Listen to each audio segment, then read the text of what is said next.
Buongiorno, ben ritrovati, buona domenica, la nostra prima edizione, anche oggi per raccontarvi il territorio. Allora, fino a pochi minuti fa avete seguito le emozioni del raduno sezionale degli alpini trevigiani da Motta di Livenza, dalle 8:45 la nostra diretta per raccontarvi tutte le emozioni della mattinata. Fra poco ci ricollegheremo allora con il nostro Lucio Zanato, per fare un po' il bilancio di questa mattinata, di questa festa.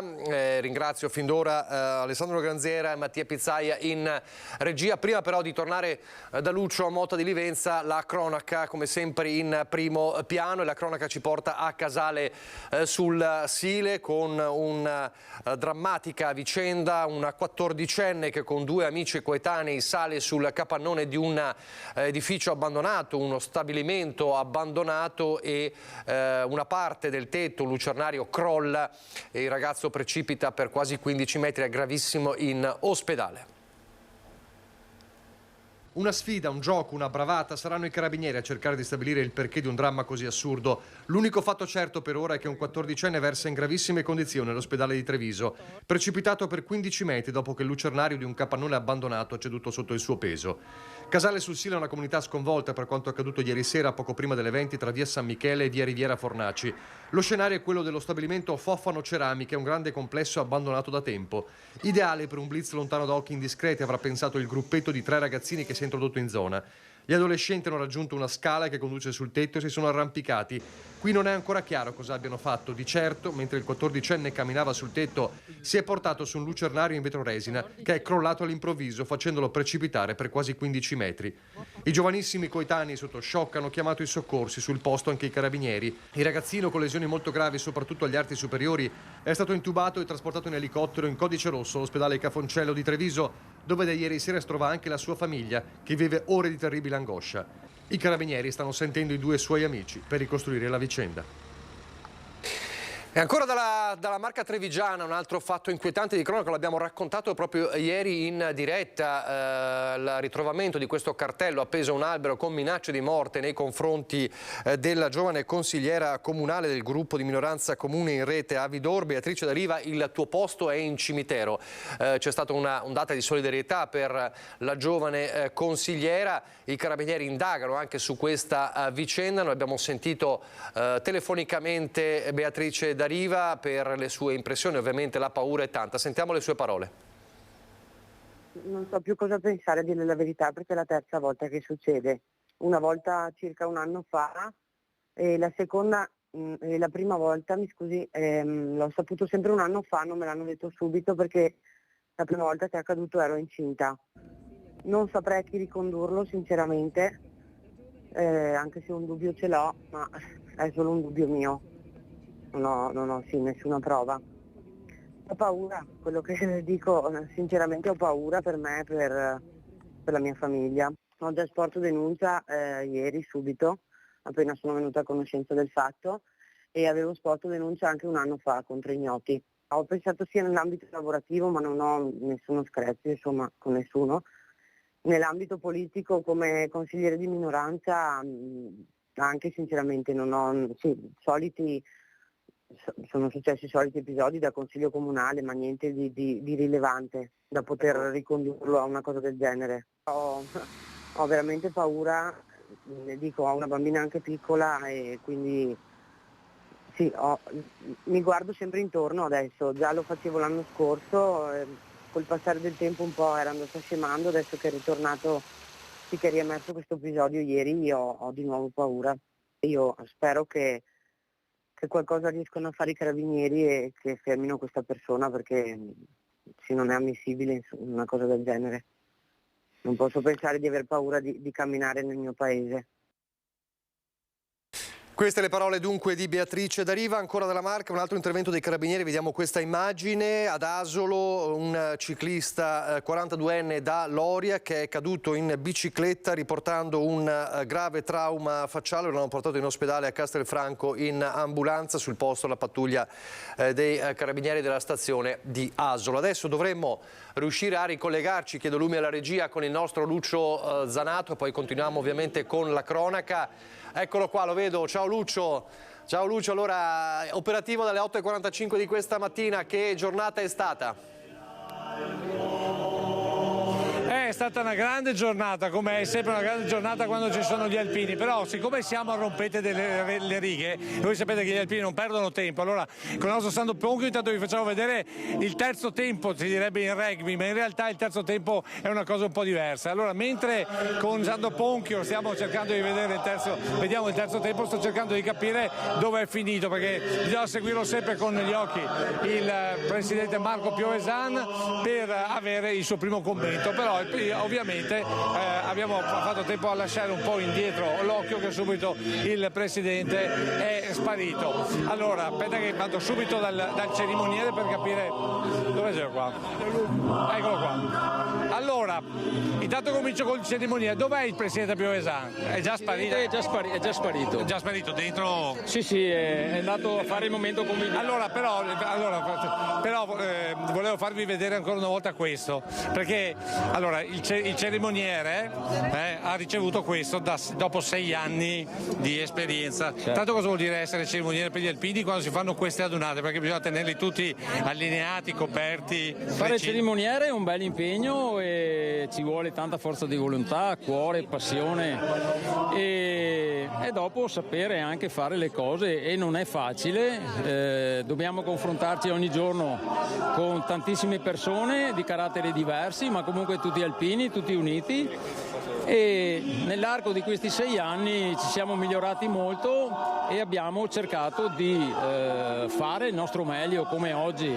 Certamente qualche sbavatura c'è, ma la vedono solo gli addetti ai lavori, però noi continueremo per la nostra strada e continueremo a migliorarci giorno dopo giorno. Lei prima, quando ha ricevuto questo premio, si è un po' emozionato, perché chi ha voluto ricordare? Praticamente venerdì sera è mancato prima di tutto un mio amico che ci conoscevamo da 40 anni, del gruppo Alpini Signoressa e cerimoniere come me, e se n'è andato inaspettatamente in poco tempo e ci manca moltissimo, e questo lo dedico a lui e a tutti i miei colleghi cerimonieri, perché da solo non si fa niente. Noi siamo una grande squadra, però ancora meglio una grande famiglia, e questo è tutto per Marcello. Insomma, ha passato le consegne.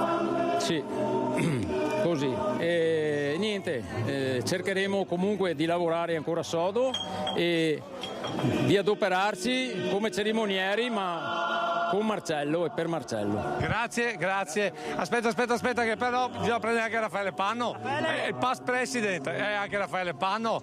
E come cosa che c'entra? Abbiamo il presidente emerito e il presidente in carica. Allora, cominciamo con il presidente emerito per questione di anzianità e di penna. Allora, intanto se l'aspettava che gli avessero dato anche questo presente in ricordo qua a Monza. No, non me l'aspettavo, ma ogni volta mi emoziona. Ma il capogruppo mi ha detto: avete portato la dunata, tu eri in prima linea, è doveroso ricordarlo. L'altra domanda è: il Boccia lavora bene? Penso che abbiamo fatto una buona scelta. Dovrebbe rimanere altri 3 anni, speriamo. Insomma, il Boccia ha imparato. È diventato vecchio. Grazie a Raffaele Panno, ti lasciamo al tuo gruppo. Grazie, buona continuazione. E adesso siamo invece con il presidente Marco Piovesan. Andiamo a fronte sole, perché così il nostro Sandro Ponchio eccoci qua, bene così. Allora, presidente. Saluta per Riva. Va bene. E tagliare l'eroe lassù sotto.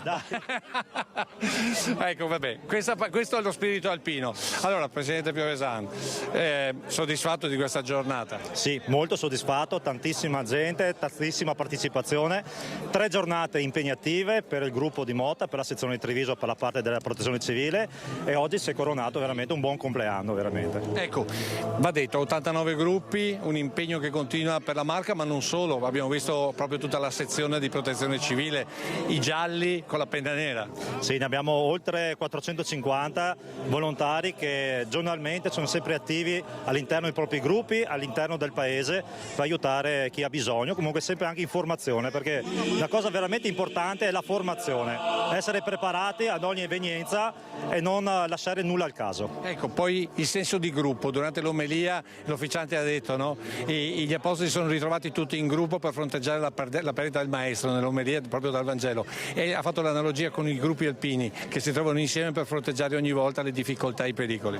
Infatti, come ho detto prima anch'io, facciamo comunità.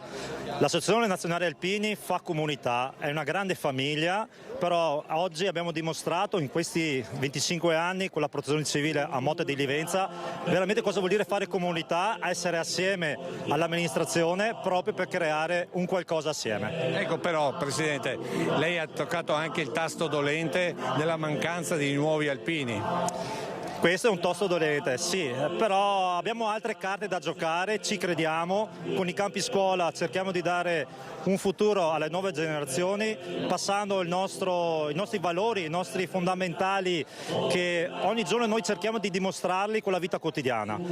E con i campi scuola sicuramente sarà un modo per far vedere che si può fare, noi ci crediamo, ma se gli altri ci vengono dietro noi siamo disponibili a condividere questa. Ecco, raccontiamo un po' di più di questi campi scuola, visto che siamo all'interno del telegiornale, quindi qui va la notizia. Che cosa farete con questi campi scuola? Cosa state facendo?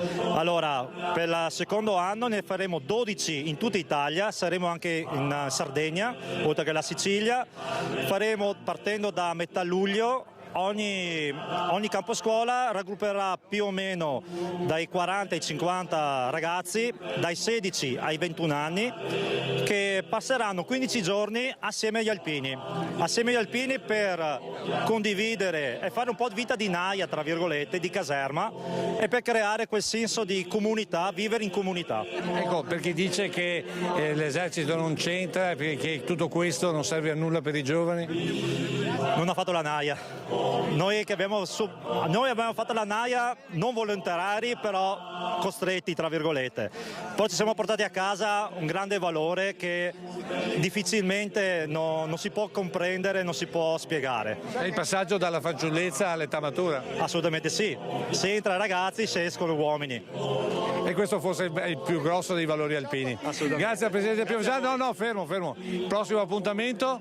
Allora, abbiamo maggio con l'adunata nazionale, poi andremo a giugno a Belluno per il terzo raggruppamento, che è una grande festa anche lì. Ecco, all'adunata nazionale a Udine, qualche consiglio, qualche, diciamo così, comando agli alpini che la stanno ascoltando? Vivetela serenamente, vivetela all'alpina come sappiamo fare, lasciamo perdere tutte le varie polemiche, continuiamo a essere alpini veri nell'animo e nel fare. Grazie Presidente Piovesano. Lucio, avete capito che l'accenno è a quanto è successo? Aspetta un secondo, perché ho il Presidente della provincia di Treviso che deve scappare via, è stato qua per noi appositamente. Presidente, allora, un commento da Presidente della provincia vedendo questa adunata sezionale che raggruppa praticamente metà provincia di Treviso, 89 sezioni, 89 gruppi. Io direi che la raggruppa quasi tutta, visto che sono 94 i comuni della provincia di Treviso, ma indipendentemente da questo aspetto territoriale, guarda, oggi abbiamo colto quello che è lo spirito di servizio degli alpini, l'ho detto, lo chiamano lavoro ed è una cosa che veramente emoziona, perché loro sentono questo servizio a disposizione delle comunità quasi come un lavoro, e credo sia una delle peculiarità degli alpini, e tra gli alpini quelli della provincia di Treviso. Lei come amministratore pubblico li ha ringraziati pubblicamente, prima durante la diretta l'abbiamo sentito, li ha ringraziati perché ci sono sempre quando serve. Ci sono in tempo ordinario a fianco delle amministrazioni per i vari eventi e le tante manifestazioni che oggi le amministrazioni comunali fanno, grazie al supporto dei volontari e soprattutto degli alpini, e ci sono anche in tempi di emergenza. Ricordo con l'emergenza Covid il contributo che è stato dato dall'Associazione Nazionale Alpini, la sezione di protezione civile, con la distribuzione delle mascherine piuttosto che con l'accompagnamento alle campagne vaccinali. Insomma, la nostra è una provincia che si può dire di essere una provincia sicura anche sotto questo punto di vista, grazie agli alpini. Senta, è proprio vero che gli alpini ci sono stati anche quando vi hanno levato, diciamo, una serie serie di poteri siete stati declassati, adesso che tornerete, pare proprio che si tornerà ad avere le province con l'elezione diretta, quindi anche capendo che questo ente intermedio era importante, come dire, sarete riconoscenti anche con gli alpini? Noi, per quel che si può, parlo da presidente di provincia ma anche da sindaco, siamo sempre stati a fianco degli alpini e l'ha testimoniato il presidente, pur sollecitando ancora maggior partecipazione. E io credo non ci sia amministrazione pubblica che non tenga in considerazione i propri gruppi di alpini presenti nelle loro comunità, perché è comunità, come ha detto anche il presidente, passano quei valori che servono a far crescere una comunità consapevole, una comunità che abbia uno spirito di servizio dentro. Gli alpini ce l'hanno, assieme a loro lo diffonderemo. Ecco, domanda politica, ci crede allora al ritornare delle province come spera di portare avanti entro il prossimo anno il ministro Calderoli? Sì, io credo che questa sia la volta buona, ne ho parlato anche ieri, l'iter burocratico sta andando avanti, ricordo che non è esclusivamente l'elezione diretta, quindi la rappresentanza dei cittadini diretta, quella a cui si ambisce. Certo, quello è un passaggio fondamentale, ma deve essere accompagnato anche da funzioni fondamentali, tra le quali quella della protezione civile. Ne ha parlato ieri il ministro Musumeci e vede nell'ambito provinciale l'ambito ottimale perché le protezioni civili oggi funzionino ancora meglio di quanto già siano, insomma. Ecco, proprio lì volevo arrivare, cioè la protezione civile con gli alpini nel momento in cui torna nelle mani della provincia sarà ancora più forte? La storia ci dice che è così, era un servizio più di prossimità, l'ambito di coordinamento è prefettizio, quindi provinciale, si fa riferimento ai comandi dei vigili del fuoco provinciali, quindi è naturale che sia quello l'ambito di riferimento. Sta bene anche un coordinamento a livello regionale per certi aspetti, perché no? Però io credo che sia più dinamico se l'ambito, se il perimetro è quello di provincia, insomma. Ecco, così, con buona pace anche dell'assessore Bottaccini, tutto. Ma con l'assessore Bottaccini ha lavorato bene con la protezione civile, certo l'ambito la visione è più ampia e quindi magari a livello puntuale qualcosa per affinare serve una visione più vicina al territorio. Insomma, la prossimità non ha paragoni. Non sbaglia mai, paga sempre, perché in termini di elezione diretta, quindi il cittadino viene a dirti: Presidente, ti ho votato o non ti ho votato e quindi devi darmi una risposta. In termini di protezione civile è uguale, ma da Presidente a Sindaco ad ogni singolo nucleo, gruppo di protezione civile che è presente in provincia, e siamo forti. Grazie Presidente della provincia. Buona domenica. Nicola, se ci sono delle domande, no, al momento Lucio, io ti restituisco la linea, sì, pronta a prenderla quando fra poco. Allora ci ricolleghiamo fra mezz'oretta, così spulciamo anche un po', credo, il menù della giornata, ma fra poco. Allora, grazie mille intanto, grazie anche ai tuoi ospiti. Allora, continueremo dunque a raccontare la giornata di oggi. Noi torniamo a parlare, ce ne siamo occupati ieri, dell'esplosione nella palazzina di Feltre, quindi andiamo nel bellunese. Fra poco avremo anche il presidente della provincia di Belluno ospite, Roberto Padrin, sindaco di Longarone. Allora, entriamo nell'ambito bellunese, restano ancora serie le condizioni del 47enne ustionato gravemente nella esplosione della palazzina. Allora rivediamo le immagini davvero terribili di quanto accaduto a Feltre.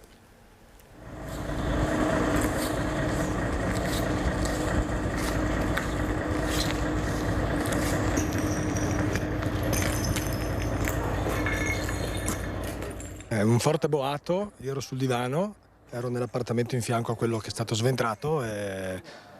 Un forte boato, ero sveglio, guardavo la TV, ho aperto gli occhi, mi sono trovato coperto di calcinacci e vetro e niente, ti alzi e cerchi di reagire per quello che è, siamo venuti giù e adesso stiamo spostando tutto. Vedere la morte in faccia e perdere la propria casa in un attimo. Lo shock è ancora visibile negli occhi di questo sopravvissuto, un istante che ti cambia la vita nella notte, poco prima dell'1.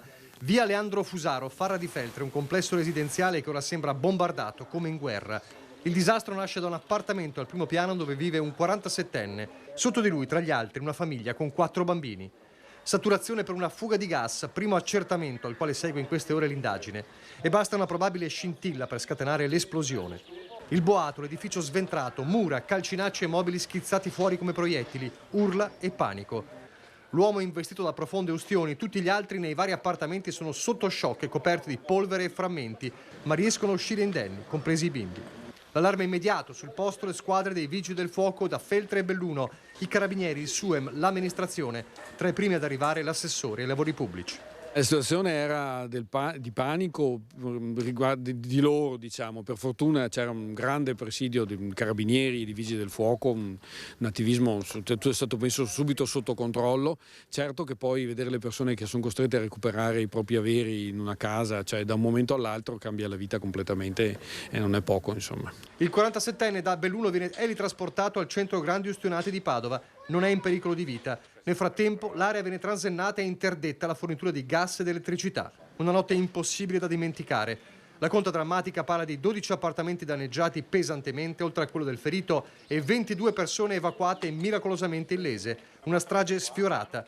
Vigili del fuoco al lavoro per ore per cercare le cause del disastro e verificare la staticità del complesso. Stiamo procedendo alle indagini e a recuperare dei beni per le persone. Già loro, gli sfollati. Alcuni vengono ospitati da parenti, altri caricati su un bus dei pompieri e alloggiati in un albergo, l'hotel Casagrande, che mette subito a disposizione alcune stanze.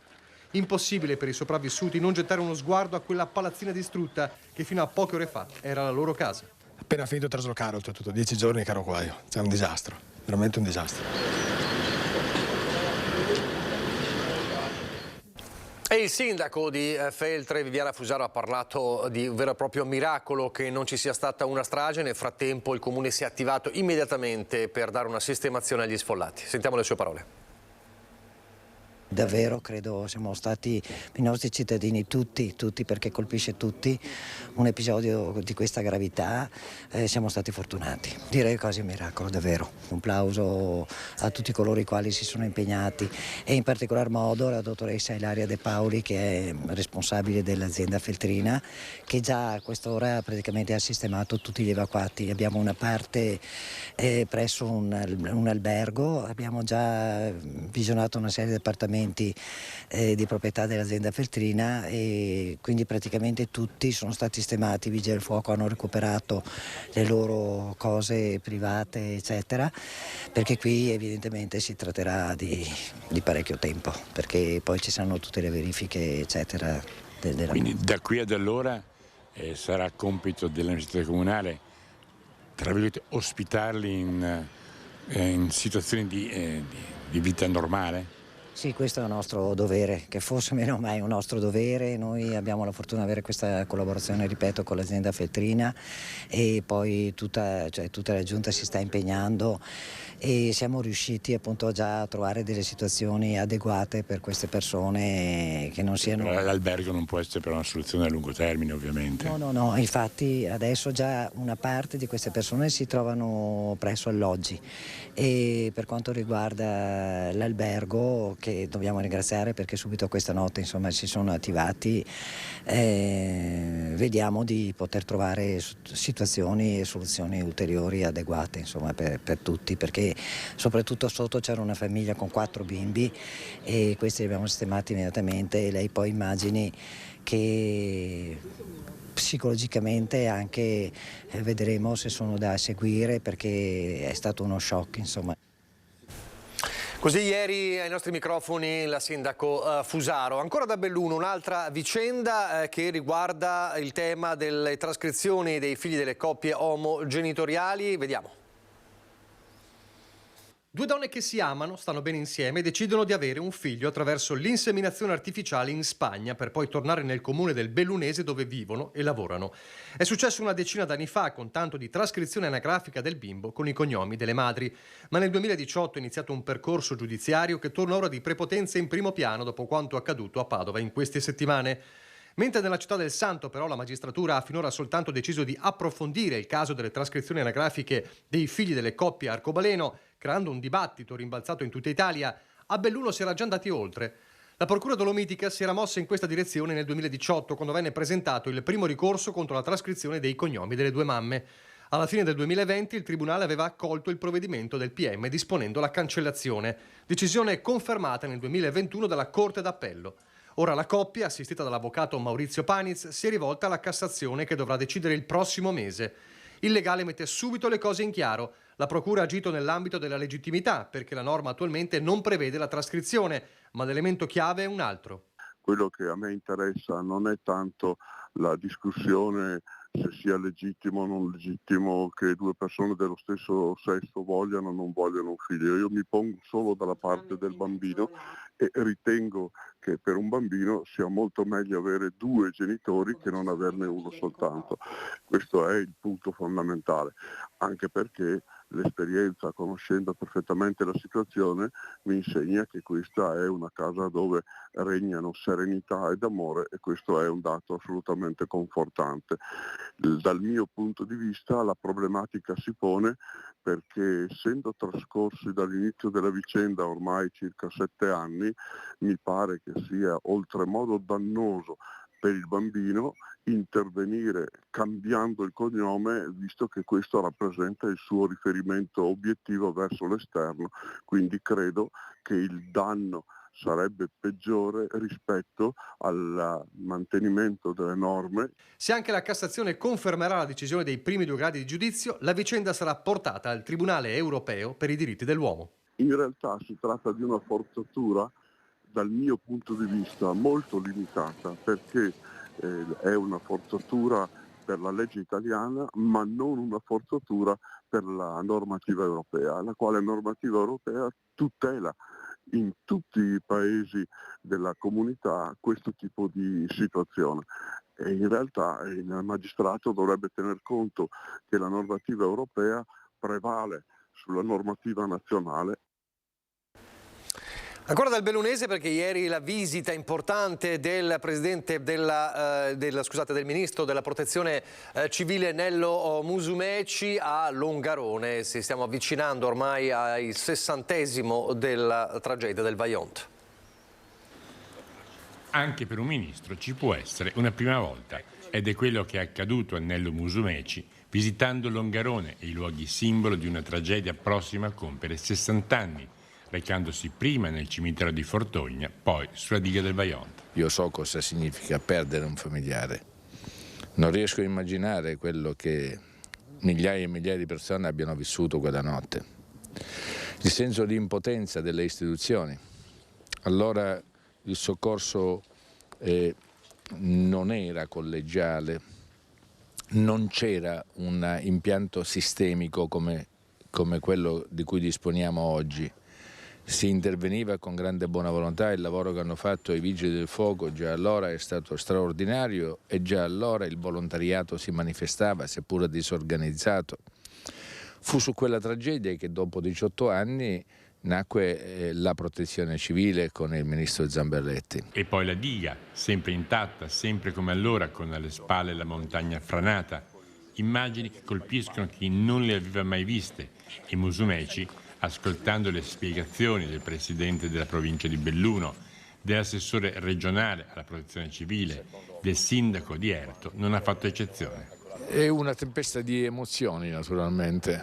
Da un lato l'orgoglio di una ingegneria italiana che progetta un'opera ardita, fra le più significative in quel momento nel contesto europeo.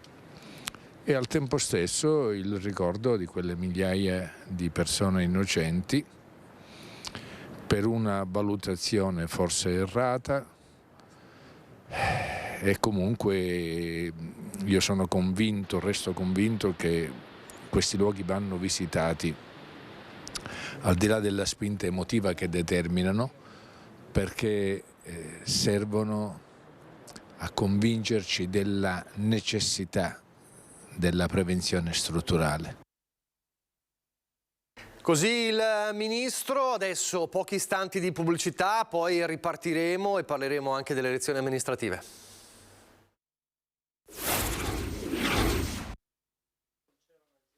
Sarà un turno elettorale snello il prossimo per la provincia di Belluno, soltanto 4 i comuni chiamati al rinnovo del sindaco e dei consigli comunali. C'era attesa per Pieve di Cadore, dove soltanto alle 12 di oggi, alla scadenza della presentazione delle liste, l'arcano è stato svelato. A correre per la carica di sindaco sarà Cindy Manusci, giovanissima avvocato con studio a Belluno, già candidata consigliera alle elezioni amministrative di Belluno nella lista del PD a sostegno di Giuseppe Vignato. Manusci, 31 anni il prossimo luglio, luglio si presenta con la lista Pieve Futura, che raccoglie le esperienze del centro-sinistra, e la sua sarà una corsa solitaria. Il centrodestra non è riuscito infatti a formare la squadra dopo la defezione di Pierluigi Svaluto Ferro, che un mese fa ha scelto di concludere la sua esperienza alla guida del comune di Perarolo di Cadore.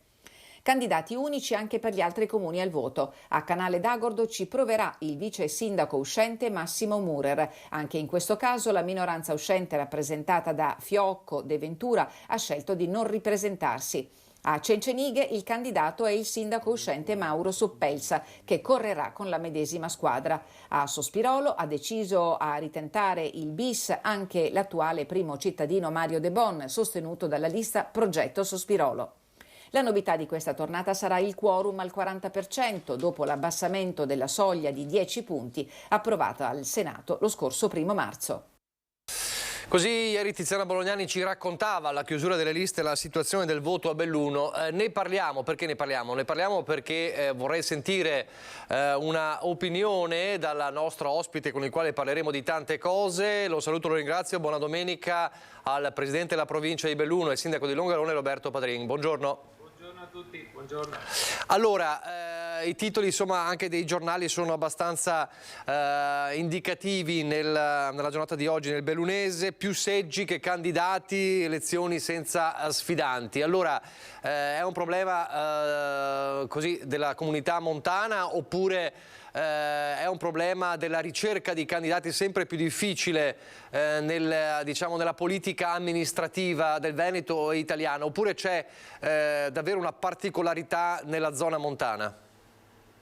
Ma io penso che questo sia veramente il più grande segnale della disaffezione che c'è verso la politica, e questo sicuramente ci preoccupa tutti, perché comuni in particolare, dico Pieve di Cadore, Sospirolo, che sono sicuramente un po' più grandi rispetto a Cencenighe e Canale d'Agordo, si ha una monolista. Vi dico che entrambi i candidati penso che abbiano fatto una fatica pazzesca per comunque cercare di completare la propria lista. Questo è un campanello d'allarme fortissimo che abbiamo già avuto già nelle precedenti amministrative. Abbiamo i dati dell'affluenza in tutte le ultime elezioni. Qui purtroppo o la politica e soprattutto il mondo dei partiti riprendono in mano quelli che sono i veri temi che sono vicini ai cittadini, altrimenti noi rischiamo veramente che le responsabilità che hanno in questo momento chi amministra un ente locale sono talmente grandi rispetto al cercare di portare avanti le proprie idee,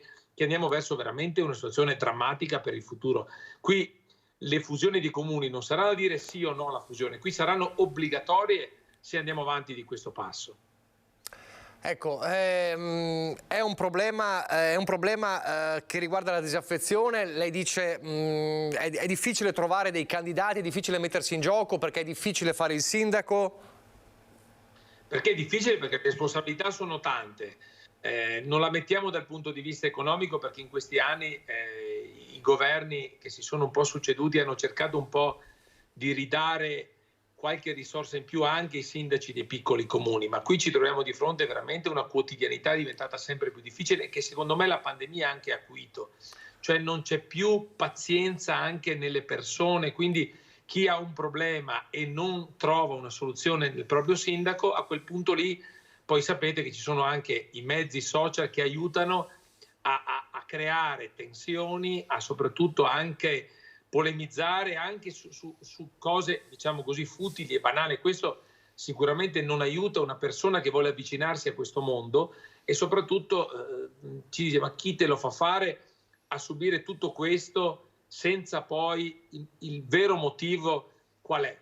Questo è. Poi entrano in gioco secondo me anche interessi personali da parte delle persone, no? Che non è che poi se la prendano per questioni, diciamo così, di ideale personale, rientrano in quelle che sono le problematiche personali, e questo ovviamente per chi affronta un tema del genere bisogna avere capacità di ascolto, tanta pazienza, tempo, cioè ci sono delle qualità che un sindaco oggi deve avere imprescindibilmente se vuol farlo bene, altrimenti entri in difficoltà personale ma anche nei confronti dei tuoi cittadini. Io ormai lo faccio da 14 anni e quindi insomma con mano ho toccato, ma devo dire che la parabola è veramente discendente su quella che è la partecipazione all'attività amministrativa. La butto lì, sarebbe necessaria una scuola di sindaci? Ma allora, fare un po' di storia sulla... Cioè, è chiaro che una volta... Un po' di formazione? Ma la formazione sicuramente aiuta sempre. Una volta, diciamo così, c'erano i partiti di sinistra, di centro, di destra, che avevano degli ideali, dei valori, uno diverso dall'altro, e una persona poteva, diciamo così, guardare con più attenzione a quelli che erano i propri ideali, a quel partito. Oggi c'è un po' un mescolamento di tutto. Sicuramente i social non aiutano da questo punto di vista nell'affrontare i veri problemi e cercare di trovare poi le soluzioni. E poi c'è un po' tutti contro tutti, no? Che secondo me anche questo non aiuta, e soprattutto spesso e volentieri anche si va un po' al di là di quelli che sono poi la normale, diciamo così, confronto politico, e questo crea una disaffezione, poi ci sono attacchi personali, cioè diventa tutto contro tutti, che secondo me allontana sempre di più le persone. Qui bisogna fare un ragionamento veramente profondo, e anche a livello, devo dire, di partiti, perché una volta all'interno dei partiti c'erano delle battaglie interne, però poi alla fine usciva una voce unica. Qui invece, ripeto, ci sono voci incontrollate da una parte e dall'altra, e poi questo ovviamente non aiuta. Sicuramente, peraltro abbiamo raccontato anche proprio all'inizio del telegiornale di queste minacce di morte alla consigliera comunale di Vidori, insomma è un clima che certamente non aiuta. Lei diceva prima, da 14 anni sindaco, e quindi tante volte da sindaco ha partecipato alla commemorazione della tragedia del Vajont, quest'anno in modo particolare è ancora più sentita, e ieri la presenza del ministro Musumeci, abbiamo visto il servizio. Che giornata è stata? Ma devo dire che mi ha colpito molto il ministro anche nel commuoversi di fronte a alcuni momenti in cui l'ho accompagnato nel cimitero monumentale di Fortogna, soprattutto all'interno della cappella dove sono riportati tutti i nomi delle 1910 vittime divise per nucleo familiare, e lì ti fa vedere un po' l'imponenza di questa tragedia. Devo dire che sono stati momenti che comunque significativi.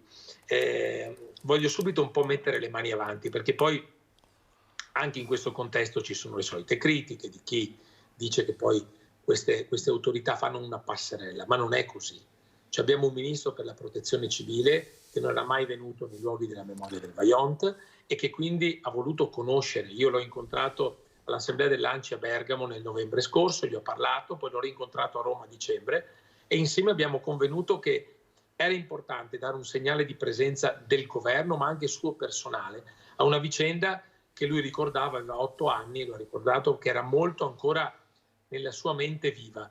Quindi è stato un momento secondo me importante. Poi noi all'interno di questo momento abbiamo voluto, diciamo così, creare anche un incontro col mondo della protezione civile provinciale bellunese, ma anche di tutto il Veneto, con la presenza dell'assessore Bottacini.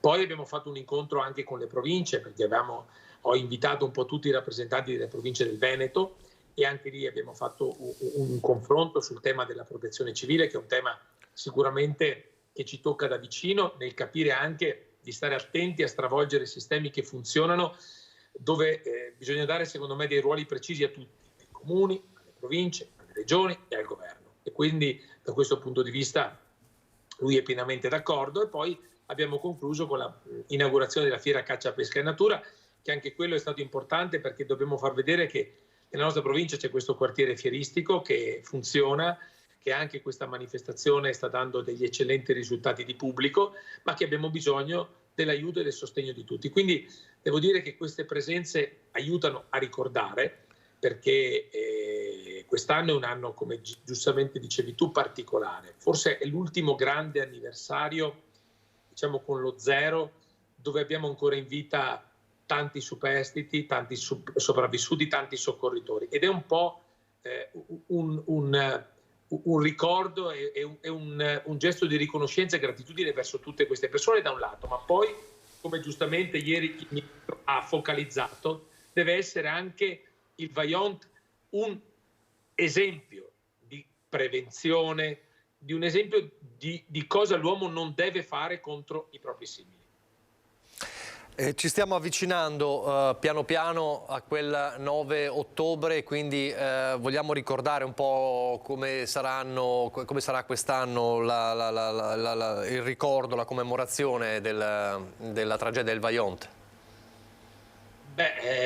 Come dicevo prima, abbiamo cercato di mettere in piedi un programma, lo stiamo mettendo, noi ogni settimana ci incontriamo con la Fondazione Vajont, che è il nostro braccio operativo, con le associazioni locali, con il comune, con i miei colleghi sindaci di Erto e Casso, di Vajont e di Ponte nelle Alpi, che abbiamo coinvolto in questo percorso. È un percorso che sarà fatto di tantissimi momenti sportivi, la partenza del Giro d'Italia sicuramente il 26 di maggio da Longarone per arrivare ai 3 km, un esempio, momenti culturali e anche concertistici. Il 3 giugno a Longarone arriveranno 500 bambini da tutta Italia con il coro arcobaleno di Limana che li ha riuniti per un grande concerto di 29 cori, sempre all'insegna del Vajont, e porteremo questi ragazzi a visitare i luoghi della memoria.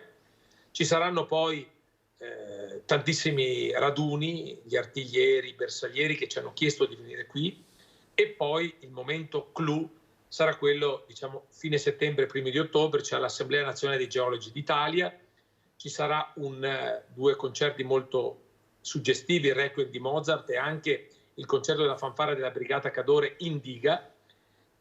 Dedicheremo un viale di Longarone ai soccorritori del Vajont e poi il 9 ottobre sarà una giornata dove mi ha già assicurato la presenza il Presidente della Repubblica, che cercheremo di concentrare al cimitero e proprio in diga, dove per la prima volta il nostro Capo dello Stato verrà in un evento che stiamo cercando di mettere in piedi, che, ripeto, unisca memoria da un lato, ma anche futuro e messaggi alle nuove generazioni. Ultime due cose, poi la libero per questa domenica. Allora, Musumeci ieri ha parlato anche di siccità, è un problema che resta fortissimo, è un'emergenza, lei l'ha sottolineato più volte, le nevicate fuori stagione di questi giorni non devono ovviamente trarre in inganno, c'è un problema molto molto grave. È un problema serio che dobbiamo affrontare tutti insieme, veramente con la consapevolezza che dobbiamo cercare di trovare delle soluzioni che prima vanno nel limitare al massimo gli sprechi, e questo è sicuramente un impegno di investimenti e trovare le risorse attraverso PNRR, attraverso il governo, attraverso qualsiasi tipo di forma si riesca, per migliorare i nostri acquedotti, per migliorare le nostre prese d'acqua. Cioè dobbiamo cercare veramente di guardare con attenzione a questo aspetto. Dall'altro valutare con attenzione quelle che sono le diminuzioni, diciamo così, dei nostri bacini, perché questo ha delle ripercussioni pesantissime. Noi già come provincia abbiamo già messo insieme dei tavoli che coinvolgono la nostra società del BIMGSP, l'autorità di bacino, coinvolge la regione. È un confronto per cercare insieme di trovare delle soluzioni anche con l'aiuto di esperti del settore, perché i numeri sono veramente preoccupanti. Qui durante l'inverno penso che abbia piovuto 1 o 2 volte in 4 mesi, e anche con quantitativi molto limitati. Questo ci preoccupa, e le ripercussioni dell'acqua in montagna e anche la pianura, quindi anche nella pianura ci deve essere il massimo dell'attenzione e dell'impegno nel trovare e di sistemare il discorso legato appunto agli sprechi d'acqua, perché, ripeto, poi ne va del bisogno di tutti noi e anche del mondo agricolo, che ovviamente poi di conseguenza guarda anche a noi. L'ultima cosa le chiedo da sindaco, abbiamo raccontato ieri dell'inchiesta su Ultima Generazione, Padova, linea molto dura sugli ecovandali, ci sono 12 giovanissimi attivisti un po' da tutto il Veneto che rischiano il processo per associazione a delinquere, le proteste di Ultima Generazione che dice noi trattati come dei mafiosi. Allora da sindaco come commenta, cosa dice? Insomma c'è questa attività, l'imbrattamento delle opere d'arte, degli edifici dal punto di vista dell'Ultima Generazione è un modo per attirare l'attenzione, poi però ci sono i sindaci, abbiamo visto Nardella, Firenze, che reagiscono anche in modo molto forte, poi c'è questa inchiesta. Lei cosa dice? Che se questi ragazzi hanno voglia di esprimere la propria arte, la propria passione, individuiamo delle aree dove poter permettere loro di esprimersi. Questo dico, perché sul resto sono solo da condannare qualsiasi tipo di atto che va a minare poi l'arte, i palazzi, qualsiasi cosa che sicuramente non fa del bene a nessuno. Quindi questa è la mia proposta. Grazie per questo suo intervento. Grazie, buona domenica Roberto Padrin. Grazie a voi, buona giornata. Grazie davvero. Allora noi ripartiamo, fra circa 10 minuti ci ricolleghiamo intorno alle 13 con Lucio Zanato per chiudere anche la mattinata a Motta di Livenza con gli alpini. Torniamo invece a Vicenza, dove ieri abbiamo raccontato delle migliaia di persone che hanno sfilato in corteo da tutto il Veneto per difendere la sanità pubblica.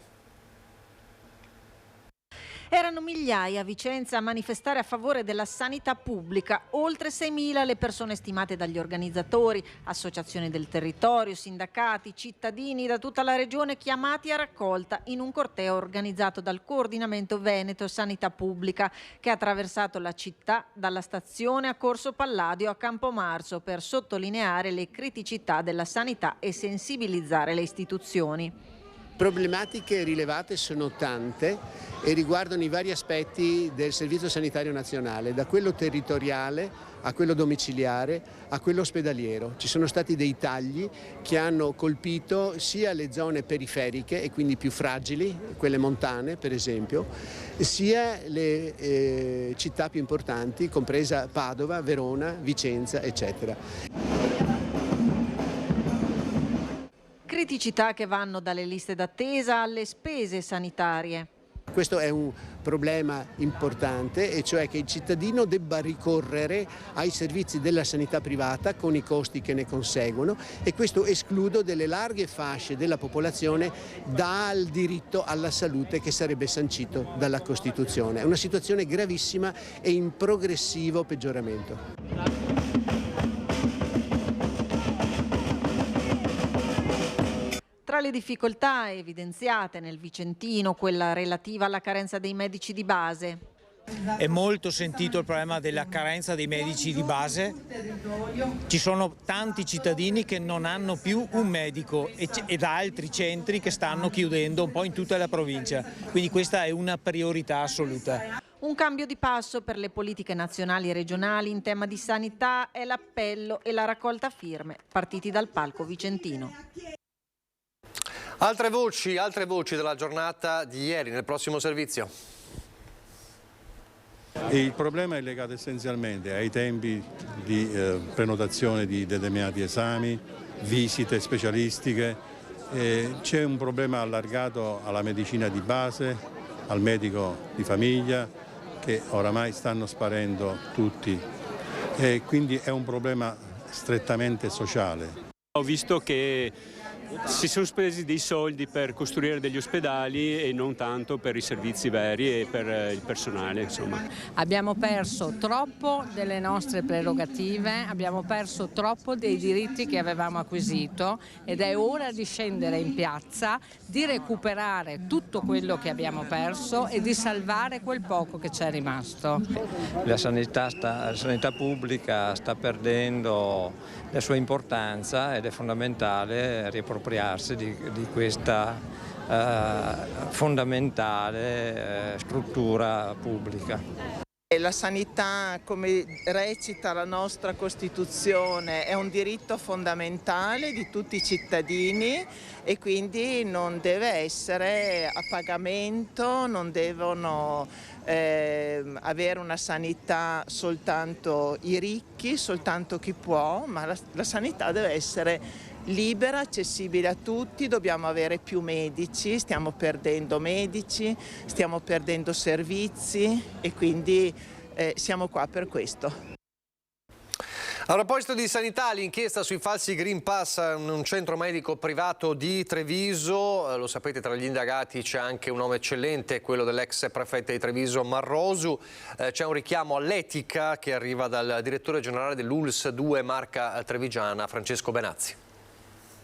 Il nome più altisonante è certamente quello dell'ex prefetta di Treviso Maria Augusta Marrosu. Ci sarebbe anche lei tra i 65 indagati per la vicenda dei falsi Green Pass emessi dal Poliambulatorio Salute e Cultura di Fiera, un vero e proprio caso con la mobilitazione tra gli altri dei RIS di Parma, chiamati a effettuare un'analisi genotipica dei test, falsi certificati per attestare la positività al Covid e poi l'avvenuta negativizzazione, e questo al fine di ottenere la carta verde ed evitare la vaccinazione anti-Covid. L'impianto accusatorio ruoterebbe attorno a 5 soggetti, tra questi la direttrice della sede, una biologa, un'infermiera e 2 congiunti. Gli altri sarebbero tutti utenti consapevoli del meccanismo, nel quale un solo tampone positivo veniva utilizzato almeno per una decina di persone. L'ipotesi di reato per tutti è il falso ideologico. Lo stesso test effettuato sulla Marrosu il 1 febbraio 2022 sarebbe stato associato a profili anche maschili. Il Covid ce l'ho avuto per davvero, i tamponi erano in regola, ha detto l'ex prefetta. Nella lista, accanto a operai, camerieri, giornalisti, imprenditori, ex appartenenti alle forze dell'ordine, sia trevigiani che provenienti da fuori regione. La struttura è privata, ma è anche il numero 1 della sanità pubblica trevigiana, il direttore generale dell'US 2,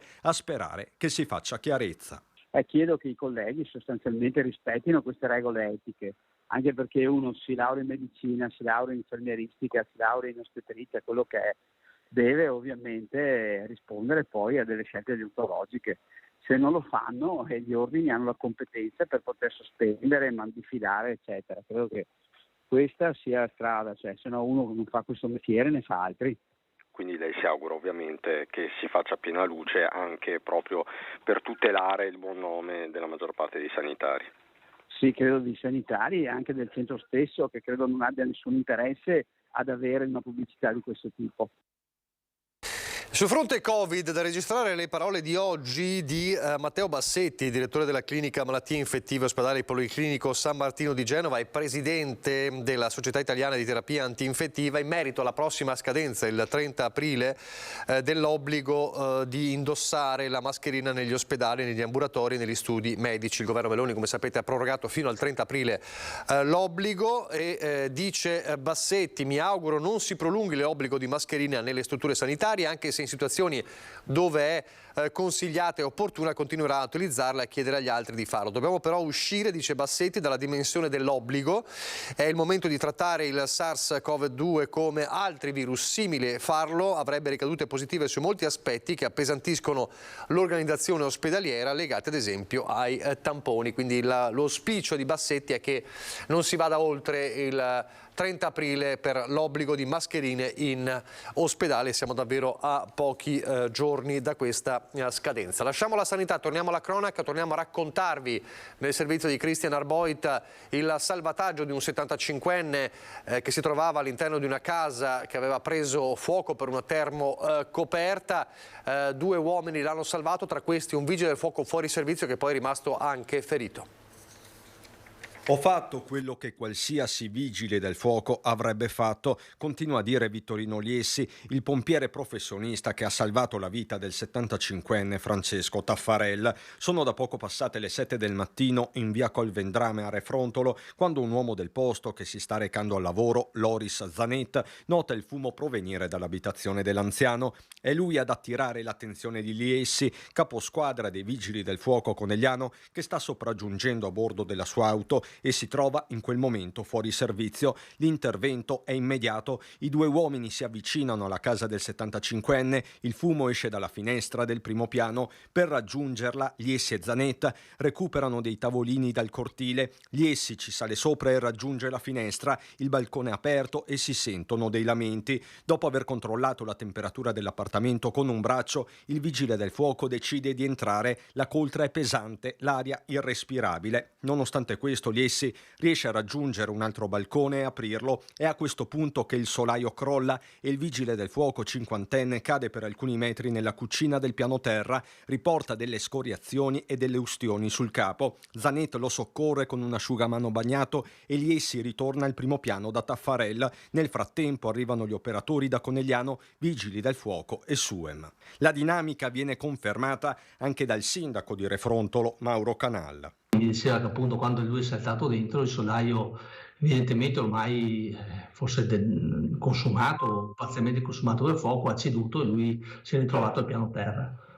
Fortunatamente non si è fatto non ha subito particolari danni ed è riuscito comunque ad aprire all'Oris e poi anche a salire sopra. Insomma, si è un po' attrezzato alla meglio, nel senso con un asciugamano bagnato è riuscito a salire, a aprire queste finestre e a salvare Francesco. Sia il 75enne che il suo soccorritore vengono portati al pronto soccorso. L'anziano è fuori pericolo ma ha riportato ustioni sulle gambe. Iessi verrà dimesso poche ore dopo con una prognosi di 6 giorni. Ho agito da pompiere, da persona formata, dice gentilmente, senza voler apparire. Insomma, i rischi erano calcolati. Certo è che se non fosse stato per lui e Zanet, le cose sarebbero andate diversamente. Vanno ringraziate queste due persone perché, insomma, ripeto, oggi saremmo qui a parlare di tutt'altro se non fossero intervenuti loro, per cui non ho avuto il tempo materiale neanche di pensare chissà cosa, però sicuramente qualcosa, qualche riconoscimento è giusto sia fatto ed è meritevole per loro. A causare le fiamme sarebbe stato il surriscaldamento di una termocoperta. Il 75enne resta sotto osservazione. 2 minuti anche meno di pubblicità e poi andremo in diretta da Lucio Zanato di nuovo con gli alpini a Motta.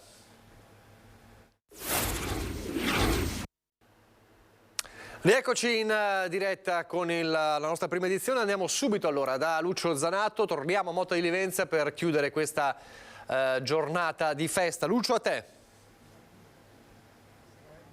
Sì, eccomi qua, sono con il sindaco Righi giustamente perché è il padrone di casa qui a Motta di Livenza, quindi prima cosa un commento su questa giornata, su questa città che è stata piacevolmente invasa dalle penne nere. Sì, una bellissima giornata, una occasione unica per la nostra città, per mettersi in mostra, per farla scoprire, ma soprattutto per accogliere nel miglior dei modi queste persone che danno la loro vita per le nostre comunità. Ecco, voi come amministrazione avete fatto un accordo per il magazzino comunale che diventa magazzino di protezione civile, mi pare. Sì, abbiamo acquistato, ristrutturato, bonificato e ampliato un magazzino che abbiamo dato in comune uso gratuito alla protezione civile, dove una parte protezione civile e una parte magazzino comunale, perché la sinergia è necessaria sia in tempi di pace che in emergenza. Poi cosa fate? Trasportate anche il centro comando, mi pare di aver capito, ho origliato prima. Sì, si stanno completando i lavori per la nuova centrale operativa che attualmente è in via Milano, ma che poi sarà tutto all'interno di questo nucleo centrale, quindi una grandissima sinergia tra tutte le forze a Motta di Livenza. Ecco, voi convivete con il Livenza, che significa quel muro di contenimento che molte volte fa tremare, soprattutto adesso con la siccità molto meno, ma qualche anno fa ricordiamo i pali per sostenere il muro e gli alpini che mettevano giù i pali per sostenere il muro. La protezione civile e gli alpini qui in presenza a Motta di Livenza significa sicurezza. Sì, allora la nostra città è bellissima, ma ovviamente presenta delle criticità. La Livenza è sicuramente è stata una fonte nel tempo di paura, ma soprattutto anche di prosperità. A Motta di Livenza ci conviviamo da sempre, ma soprattutto la nostra comunità deve sempre rimanere attenta e vigile, e la protezione civile è fondamentale. Bisogna sempre investire, come dicevo prima, bisogna investire, non sono delle spese, questo è un investimento per la nostra città, per farsi trovare pronti, perché nel momento in cui c'è la criticità è già troppo tardi. E la presenza degli alpini è non solo quello, ma anche il servizio alla gente. Ad esempio nel tempo del Covid avete avuto bisogno di questa penne nera? Sì, assolutamente, come tutti i comuni i volontari erano attivi nel territorio e sicuramente i cittadini li hanno amati. Come dicevo prima, sono i beniamini dei più piccoli, ma soprattutto sono mirati ai più grandi per i loro principi e perché loro si mettono sempre a disposizione senza che nessuno gli dica cosa fare e senza prendere ordini, e questa è la cosa fondamentale, perché loro lavorano esclusivamente per la comunità e noi ne siamo grati. Ecco, sindaco, tra l'altro poi c'è una sede degli alpini che è eccezionale, perché è il cason degli alpini che ricorda i casoni veneti, i casoni di questa zona qua. Certo, sì, questo è un casone degli alpini, la casa degli alpini, l'altra è un garage, ma questa è la casa vera e propria, realizzata da loro nel 98 e che oggi quest'anno compie 25 anni. Grazie Sindaco, lo lasciamo andare perché sapete è ora di rancio, siamo alle 13, grazie Sindaco, e andiamo invece a trovare il capogruppo degli alpini, perché se mi dai ancora un po' di tempo, col capogruppo degli alpini, ma anche con Arnaldo Brunetto, che oltre che essere alpino è anche stato vicepresidente della provincia di Treviso, onorevole, sindaco, insomma le ha avute di tutti i tipi. Andiamo dentro a vedere questo. Posso aggiungere una cosa? Sì. Ho avuto l'onore, il piacere, non so che cosa, dopo il terremoto dell'Irpinia, di costituire l'assessorato provinciale alla protezione civile. Ecco. Quindi sono in famiglia. Insomma, ma anche perché è alpino, giusto? Soprattutto alpino. Ecco, fatto quando, dove? Dunque alla Di Prampero nel 1962, Di Prampero di Udine, 1962-1963, congedato nel 63. All'interno diciamo così del comando, però sì, qualcuno direbbe imboscato. No, anzi io ero radiofonista e quando ho fatto il campo estivo, siccome ero nel comando del reggimento, sono stato volontario in batteria a farmi il campo mobile proprio per non essere imboscato. Ecco. Allora con Arnaldo Brunetto e anche con il capogruppo andiamo dentro perché vogliamo far vedere il casone degli alpini. Sandro, noi diamo le spalle, anzi no, fai così, passa avanti che così intanto lo commentiamo. Capogruppo, intanto grande soddisfazione per questa giornata preparata a suo tempo con meticolosità, no? Sì, grandissima. Grazie perché... Da dove entriamo? Di qua, giusto? Di qua. Ecco, sì. Grandissima perché non aspettavo neanche io appunto una affluenza di quel genere, perché ovviamente le sezioni io ho calcolato più di 1000 penne nere, 89 sezioni, 89 gruppi per questa sezione, insomma non dico mezza, ma insomma, più di metà della marca trevigiana stava qua oggi. Beh, abbastanza, sì. La stima degli alpini delle penne nere è intorno ai 1500 comunque. Aspetta che ci spostiamo perché siamo un po' contro luce, giusto? Allora, visto che ci siamo, velocemente raccontiamo un po' anche questa sala. Bel cammino là. Ecco, allora andiamo a far vedere, andiamo dentro con Sandro perché dovete vedere questo è il casone storico veneto praticamente. Voi vi siete ispirati a questo, giusto? Esatto, siamo ispirati a quello e lo abbiamo ovviamente adattato alle esigenze moderne, perché ovviamente il casone veneto era 4 muri e il tetto di paglia, no? Qui invece ovviamente per sfruttarlo come sede nostra c'è muratura portante, travi in legno, isolato, riscaldato e anche idoneo a ospitare delle piccole feste e riunioni e soprattutto chi evidentemente può farne richiesta per piccoli compleanni di bambini. Abbiamo una convenzione. Perché poi tra l'altro avete anche un bel parco qui intorno. Sì, il parco che tra l'altro era nato il nostro impegno quando il comune ci ha messo a disposizione la terra per costruire la sede, di costruire il parco. Poi invece è un bando europeo, ha permesso al comune di realizzarlo e allora noi abbiamo cambiato la convenzione da costruirlo a mantenerlo e tutt'oggi lo stiamo mantenendo, sono 4 ettari di terreno e sfalciamo l'erba, curiamo le aiuole. E lo mettete a disposizione dei cittadini? A disposizione, aperto completamente. Allora, la memoria storica, ma qui l'idea di fare il casone chi l'ha avuta? L'idea del casone è partire dal vecchio capogruppo Renzo Pesce, che l'ha partorita dopo che varie sedi o vari posti dove cercavamo di alloggiarci come alpini non ha avuto seguito. Doveva fare qualcosa di nostro. È partito lui con tutti noi assieme, c'era già anche Roberto, ma è partito lui con il suo coraggio, con la sua volontà. E anche con un po' di follia, perché voglio dire, questa cosa qui non è che sia costata 2 lire. Abbiamo fatto delle riunioni, ci siamo impegnati allora per un caffè alla settimana corretto. Ognuno doveva mettere nel salvanaio un caffè corretto alla settimana.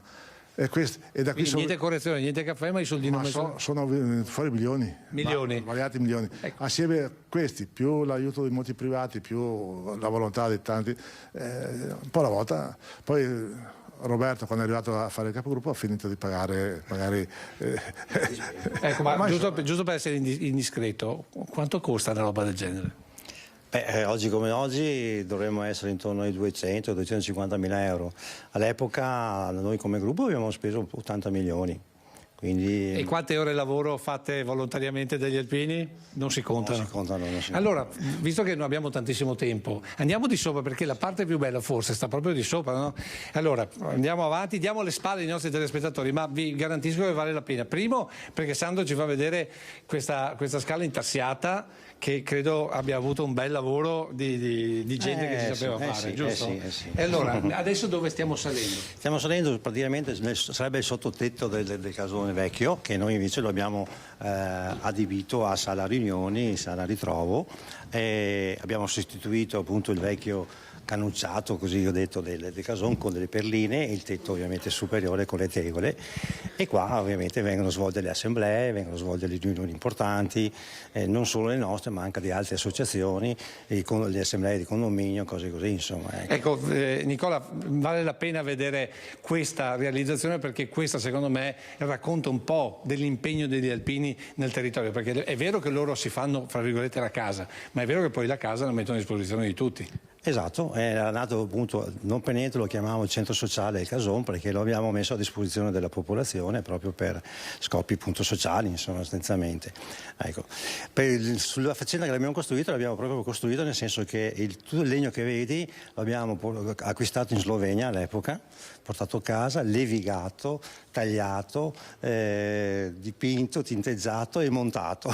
Se non ricordo male sono tutte le domeniche, di solito gli alpini si trovano la domenica, sabato e domeniche, ma allora qui bisogna ringraziare sì gli alpini, ma anche le mogli, le famiglie degli alpini, perché... Tuttora dobbiamo ringraziarle, perché ovviamente anche la vita appunto della società, insomma la nostra associazione non è così a rocca di rose, insomma ci vuole un impegno anche per la giornata di oggi, insomma sono ore e ore di lavoro per prepararla, e quindi dobbiamo sicuramente ringraziare le nostre compagne appunto per questa pazienza. Ecco, tornando alle ore di lavoro, perché uno dice si fa la donata, ci si ritrova, gli alpini intanto si trovano in allegria, invece dietro c'è una preparazione. Da quanto è che la preparavate? Beh, io sinceramente ho iniziato a parlarne e a organizzare le prime cose già a ottobre-novembre dell'anno scorso. Questi sono i tempi, i tempi. Poi l'ultimo periodo qua, questa settimana penso che i miei soci dell'ufficio mi hanno licenziato, che non ero mai visto. Quindi, però gli alpini sono gli alpini, avranno detto vabbè, insomma, sta settimana qua è alpino e non se ne fa niente. È da 25 anni che è alpino in prima linea, diciamo così, capogruppo. Cos'è? Nozze d'Argento per 25 anni? Nozze d'Argento con gli alpini, prima ancora. In un'altra occasione lo festeggeremo. Esatto. Ma volevo capire una cosa. Da amministratore storico del nostro territorio, Marca Trevigiano, un pezzo d'Italia, Treviso, Motta di Livenza, gli alpini hanno sempre mantenuto vivo questo impianto di servizio alla società, oppure col tempo, con i capelli bianchi, con qualche acciacco, si sta un po' perdendo?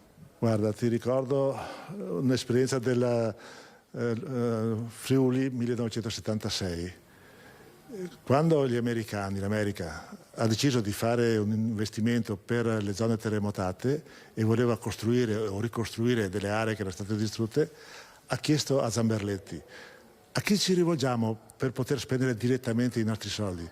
E Zamberletti ha detto: agli alpini. E in giro per il Friuli c'è un sacco di opere realizzate dagli alpini per la fiducia che già allora godevano e che Zamberletti ha trasmesso agli americani in quella circostanza.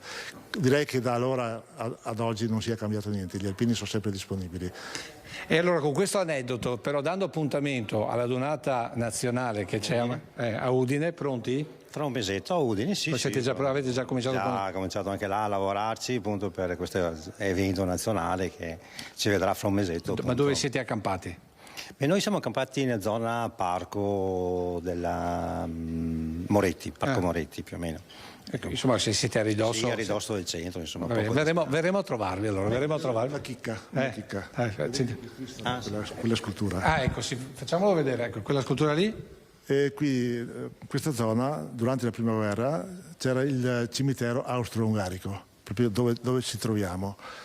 Uno dei nostri soci, Bortolì, che è stato citato oggi, ha trovato una radice, un pezzo di legno, qualcosa, sottoterra, lo ha dato a un suo amico scultore, alpino anche questo, perché era alpino anche quello, e ne ha ricavato quel Cristo che si chiama il Cristo degli Alpini perché è valido, ha fatto quello che ha potuto di quel pezzo di legno, però e quello penso che abbia circa 1000 anni secondo il parere di questo scultore, ed è tratto dal cimitero di guerra, per dire anche della fraternità. Gli alpini sono contraddistinti per la loro fraternità, per l'amicizia eccetera, e qui c'è la fraternità fra noi che siamo qua e gli austro-ungarici che avevano occupato quel cimitero da dove è tratto quel legno. Grazie ancora, io direi che con questi aneddoti possiamo chiudere questo nostro lungo collegamento da questa mattina alle 8.45 qui da Motta di Livenza. Se non hai domande, Nicola, io ti restituisco la linea. Grazie davvero Lucio Zanato, anche perché queste chicche storiche con i tuoi ospiti questa sera poi nel corso del telegiornale ci racconterai con i tuoi servizi la giornata di oggi. Noi torniamo, siamo quasi in chiusura, ma torniamo a parlare di cronaca, e ci spostiamo nel Veneziano, a Mestre in particolare. Ci sono le indagini dei carabinieri, delle forze dell'ordine dopo l'attacco alla sede di Fratelli d'Italia a Mestre. Questa mattina abbiamo scoperto che durante la notte qualcuno ha cercato di sfondare le vetrine della sede regionale e comunale di Fratelli d'Italia e hanno fatto anche delle scritte ingiuriose. Fasci assassini, si legge. Un gesto vigliacco l'ha definito il senatore De Carlo, coordinatore veneto di Fratelli d'Italia, che va condannato con fermezza. Stamane nella sede di via Fradeletto si sono recati gli agenti della Digos per i rilievi, ma i responsabili non sono ancora stati trovati. Non è la prima volta che accadono episodi simili. Scritte e minacce sono comparse anche alcuni mesi fa in viale Garibaldi, dove nel 1980 per mano brigatista fu ucciso Sergio Gori e dove comparve la stella delle Brigate Rosse con minacce di morte nei confronti della Premier Meloni. Il risveglio di questa mattina invece ci fa scoprire che purtroppo ci sono ancora delle persone che pensano di poter utilizzare la violenza politica come metodo per impedire ad altri di avere opinioni diverse. Penso che con le elezioni di settembre si sia dimostrato che non c'è una base ideologica su quello che vota la gente, ma solo una questione di confronto sui contenuti, sulle proposte che devono essere fatte. Penso che anche i comuni nelle nostre province, penso anche allo stesso comune di Venezia che negli anni ha visto i centri sociali presenti, anche negli ultimi anni abbiano dimostrato che fondamentalmente la gente non fa più il confronto sulla base ideologica, ma proprio sulle cose da fare. Ecco, purtroppo speriamo che questo resti un caso isolato. Solidarietà è già stata espressa dal governatore Zaia, ma il senatore Speranzon spera arrivi anche dalle altre forze politiche. Questi episodi iniziano a preoccuparci. Ci auguriamo che possano individuare quanto prima i responsabili, ci auguriamo anche che la giustizia dia loro una giusta condanna nel momento in cui verranno individuati, e dalle altre forze politiche ci aspettiamo in questo momento assoluta solidarietà nei confronti della comunità politica di Fratelli d'Italia e altrettanto determinata condanna e ferma condanna nei confronti di chi vuole riportare l'odio e la violenza nel dibattito politico. E a proposito di questo ci sono le parole del senatore De Carlo, coordinatore veneto di Fratelli d'Italia, che dice: a 24 ore dagli atti vandalici che hanno colpito la sede regionale del nostro partito non posso che registrare un silenzio assordante da parte della sinistra, fatte alcune rare e meritevoli eccezioni. Silenzio certamente imbarazzante, attacca De Carlo, e forse imbarazzato, che mi auguro non sia una giustificazione per quanto di gravissimo è successo. A parte il consigliere comunale di Venezia Gianfranco Bettin, che ringrazio, dice De Carlo, per la lettera inviata a tutti i suoi colleghi chiedendo una presa di posizione forte contro quanto accaduto, nessuno della sinistra ha ritenuto di inviare un messaggio di solidarietà, e sì che il mio numero di telefono lo hanno in tanti, aggiunge De Carlo. Oltre a chiedermi, e conclude, cosa sarebbe accaduto a parti invertite, vorrei capire se dobbiamo cominciare a temere per la nostra incolumità personale. Il tentativo di effrazione e di entrare nella sede è conclamato, ma cosa si può trovare là dentro? Di certo non merce di valore. Oggi ricorrono i 50 anni della strage di Primavalle, dobbiamo, si chiede, aver paura di tornare a quei tempi. Queste le parole oggi del senatore Luca De Carlo, coordinatore veneto di Fratelli d'Italia. Restiamo nel veneziano, però andiamo a Venezia. Mentre i lavori alle bocche di porto procedono, in settimana ci sarà una riunione tra il consorzio Venezia Nuova e le imprese, parliamo del Mose, per capire quando sarà saldata l'ultima quota che doveva essere corrisposta in base agli accordi entro la fine dello scorso anno. Il ritardo preoccupa, ma c'è la fiducia che la partita si possa sbloccare. È convocata per giovedì una importante riunione tra le imprese consorziate che sono impegnate nei lavori del Mose e il Consorzio Venezia Nuova. manca ancora un'ultima tranche pari al 25% dei crediti pregressi che doveva essere già saldata da mesi, ma che in realtà le imprese stanno ancora aspettando. Davis Rizzo, portavoce delle imprese, resta fiducioso, ma quest'ultimo incasso ancora non si è visto. Capire qual è la reale situazione dal punto di vista finanziario, in quanto siamo oramai ad aprile e comunque le imprese consorziate non hanno potuto veder saldato quello che è il loro credito pregresso. C'è comunque ottimismo nonostante i ritardi. Siamo fiduciosi che il pagamento del saldo delle somme dovute sia imminente. Stiamo arrivando a un momento per cui insomma il continuo slittamento del saldo delle somme pregresse deve trovare una soluzione definitiva. Per quanto riguarda il cronoprogramma dei lavori, invece, stanno continuando le lavorazioni anche in ambito extra bocche di porto e quindi quelle di compensazione ambientale. Lì si va un po' più a rilento, considerato che ci sono alcuni problemi, in primis quello del protocollo fanghi, che diventa, nel momento stesso in cui non c'è ancora l'approvazione da parte del protocollo, diventa un elemento assolutamente ostativo per procedere con tutte le lavorazioni di compensazione ambientale. Ancora lavori, ancora Venezia, ma andiamo a San Marco. Il primo procuratore di San Marco, Carlo Alberto Tesserin, fa il punto della situazione sullo sviluppo dei lavori nella cattedrale marciana e annuncia in anteprima un nuovo progetto. Oggi chi entra in Basilica a San Marco trova lo stesso impianto di illuminazione realizzato all'inizio degli anni 90, dunque più di 30 anni fa. Il primo procuratore di San Marco, Carlo Roberto Tesserin, al telefono rivela in anteprima un progetto che la Procuratoria di San Marco sta vagliando in gran segreto e che porterebbe la Basilica di San Marco a Venezia ad essere la prima al mondo. Abbiamo nella parte superiore 5 importantissimi cupole, e queste cupole, nella misura in cui potessimo illuminarla, io credo che faremmo un dono alla città, ma lo faremo al mondo. Per noi la illuminazione delle cupole non porterebbe risorse, ma sicuramente porterebbe il mondo a visitare un bene che non esiste in un'altra parte della nostra realtà. L'obiettivo del lavoro fin qui svolto è chiaro. I tantissimi danni che abbiamo ancora per le acque alte che si sono verificate in particolare negli ultimi 5 anni, ma anche molto prima. Siamo grati a quelli che ci hanno dato una mano per avere messo in sicurezza con le paratoie. Siamo contenti anche se dobbiamo rifinire un po' il tutto, no? Però adesso la partita più importante che abbiamo davanti è quella di renderci conto che la Basilica è uno dei luoghi più importanti del mondo. Torniamo nel Trevigiano e parliamo delle problematiche ancora molto forti legate alle scuole paritarie. Le parole con uno sguardo all'autonomia del presidente di FISM Treviso, Simonetta Rubinato.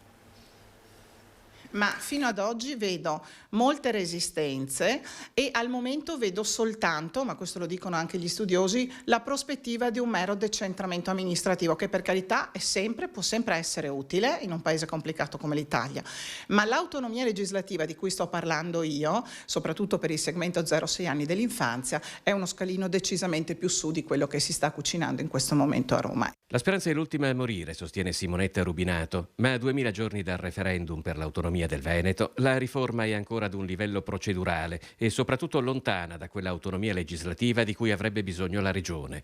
Avvocato civilista, 2 mandati da sindaco di Roncade, senatrice con l'Ulivo e deputata col Partito Democratico, Rubinato è oggi presidente provinciale della FISM di Treviso, la Federazione Italiana Scuole Materne, un settore che necessiterebbe dell'autonomia. In Veneto il 64% dei bambini frequenta la scuola dell'infanzia paritaria, nelle Marche il 13%. Non possiamo vestire gestire con la stessa taglia due realtà così diverse. Quindi abbiamo bisogno non solo di un aumento delle risorse adeguato, che oggi non è, per garantire parità alle famiglie che accedono alle nostre scuole, ma abbiamo anche bisogno di un diverso vestito normativo. Per le scuole paritarie è un momento difficile. L'inflazione, l'aumento dei costi energetici e il rinnovo del contratto collettivo di lavoro dei dipendenti hanno determinato un aumento dei costi del 30%. Lo Stato investe in un bambino della scuola paritaria 1/10 di quello che mette nelle scuole dell'infanzia statale, o aumentano i contributi pubblici o si rischia di dover aumentare le rette. Deve essere data parità di accesso alle medesime condizioni a tutte le famiglie, il che significa che le famiglie che iscrivono un bambino alla scuola dell'infanzia paritaria devono poter farlo alle stesse condizioni economiche con le quali si iscrive un bambino alla scuola dell'infanzia statale. Noi attendiamo questa risposta. L'attuale governo ha dato un'indicazione che fa sperare in questa direzione, vedremo alla prova dei fatti. E poi ci sono le famiglie, soprattutto le giovani coppie, e non ci sono figli. L'inverno demografico così detto, che preoccupa moltissimo, soprattutto nella Marca trevigiana. Dal vescovo di Treviso, Monsignor Michele Tomasi, un appello proprio alle giovani coppie. Io credo che la cosa fondamentale è quella che si fa fatica a vedere una prospettiva di senso, di un futuro che valga la pena di vivere, per il quale valga la pena di impegnarsi. Le culle sono sempre più vuote e la denatalità è un problema sempre più serio anche a Treviso. Nel 2022 il calo delle nascite in provincia è sceso di un altro 2% rispetto all'anno prima, ma ad impressionare soprattutto il dato sulla lunga distanza. Negli ultimi 20 anni le nascite sono calate del 28%. Secondo il vescovo di Treviso, Monsignor Michele Tomasi, non c'è solo l'incertezza economica a provocare un fenomeno che genera più di una preoccupazione. Io sento molto nervosismo in giro, molta aggressività forse. Forse dovremmo renderci conto che abbiamo bisogno di poche cose fondamentali, di relazioni, di amicizia, di solidarietà, di tempo per le persone care e di accoglienza dei più piccoli e dei più poveri. E siamo una civiltà ricca e abbiamo le risorse per farcela. Una società senza giovani ha poco futuro, ma a volte paure e problemi che appaiono insormontabili possono essere superati con molta più facilità di quanto si potesse temere. Monsignor Tomasi lo dice spesso ai fedeli.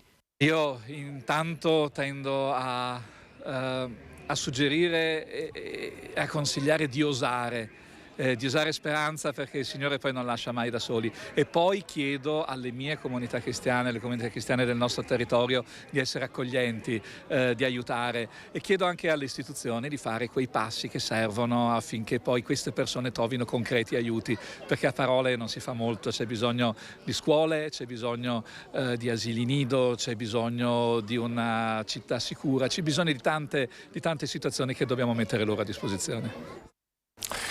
Con queste parole si chiude la nostra prima edizione, vi lascio dunque al meteo e poi questa sera alle 19:30 il telegiornale di Treviso. Arrivederci.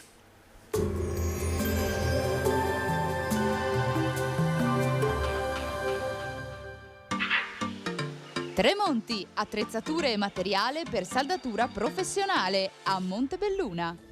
Benvenuti al meteo. Pressione atmosferica in moderato aumento. Sarà una domenica 16 aprile con tempo tutto sommato buono. Vediamo insieme il dettaglio. Sul Veneto avremo un'alternanza di nuvole e rasserenamenti. In giornata poi non è esclusa una instabilità passeggera sui rilievi e verso la provincia di Verona in particolare. Temperature con andamento alquanto irregolare, minime tra 2 e 8 gradi, massime tra i 14 e i 18 all'incirca. Spostiamoci ora sul Friuli Venezia Giulia. Anche in questo caso avremo un ampio soleggiamento con qualche nuvola sui monti, dove saranno possibili degli occasionali piovaschi sparsi nel corso del pomeriggio. Temperature minime tra 5 e 8 gradi, massime sui 13-18 gradi all'incirca. Infine diamo uno sguardo alla situazione del Trentino Alto Adige, dove il sole sarà presente, come ci mostra la grafica, eccetto sui settori più settentrionali, dove il tempo sarà un po' più variabile. Temperature minime intorno ai 5 gradi, massime sui 19-20 gradi all'incirca. Dal meteo per ora è tutto, vi auguro un buon proseguimento in nostra compagnia.